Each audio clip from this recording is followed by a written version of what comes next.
ఆమె మీద ముందు నుంచే మీకు అనుమానం వస్తూ ఉందా, లేకపోతే మీకు ఎప్పుడైనా సందర్భాలు మాకు రిలేషన్ ఎక్కువ లేదండి, మేము వెళ్ళే వాళ్ళం వచ్చేవాళ్ళం.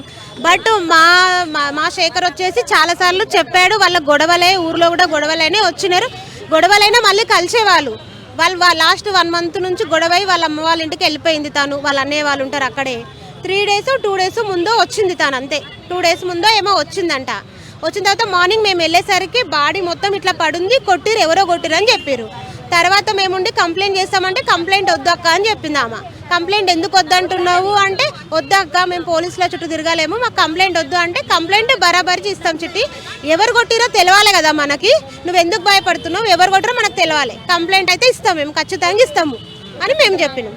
చెప్పగానే వీళ్ళు వచ్చేసారు. వచ్చిన తర్వాత వాళ్ళకు ఒక సమాధానం ఏంటంటే, ఎట్లా జరిగిందమ్మా అంటే, ఫస్ట్ నన్ను కొట్టిండి సార్ అని చెప్పిందంట ఒకసారి. నెక్స్ట్ టైం ఏమేమి చెప్పిందంటే, నన్ను కొడితే నేను మళ్ళీ తనని రివర్స్ కొట్టినా అని చెప్పిందంట. అక్కడికే వీళ్ళకి డౌట్లు వచ్చేసి ఫోన్ అడిగారు. ఫోన్ అడిగితే ఫోన్ లేదని చెప్పింది, అమ్మేసినా అని చెప్పిందంట. తర్వాత మమ్మల్ని వీళ్ళు వచ్చి అడిగారు అనమాట పోలీసు వాళ్ళు, తన దగ్గర ఫోన్ ఉందా అమ్మ అంటే, తన దగ్గర ఫోన్ ఉంది సార్ అని చెప్పినాం. అంటే చిన్న ఫోనా పెద్ద ఫోనా అంటే, పెద్ద ఫోనే ఉంది తన దగ్గర, బట్ అది ఇప్పుడు ఉందా లేదా తెలియదు అని చెప్పినాం.